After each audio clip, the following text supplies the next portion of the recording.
We, the students of Mother India Public School here in front of you, we are going to tell you about our project, which is Smart City Cleaning System with Artificial Intelligence.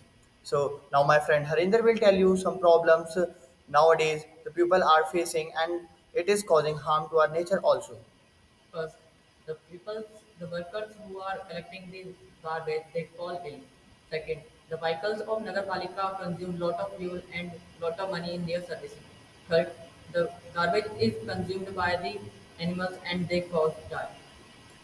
So now I will tell you about my idea. Our idea is a smart cleaning system with artificial intelligence, and we have given some intelligence to our idea so that it will work by itself. And here we are having Node MCU, which will help us to contact with our project.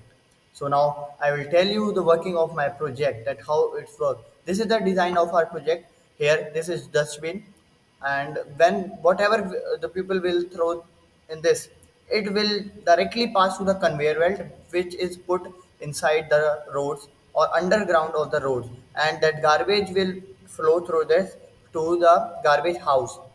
And from garbage house, when garbage house will get full, we will get notification that your garbage house is full, now collected.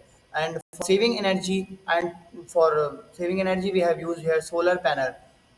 This was the working of our project. Now, my friend Devansh Tandon will tell you about that why our idea is great. It will reduce the air pollution and it will also reduce the servicing cost of the garbage vehicle. And it will also reduce the fuel consumption. Hope you understand our project. Thank you.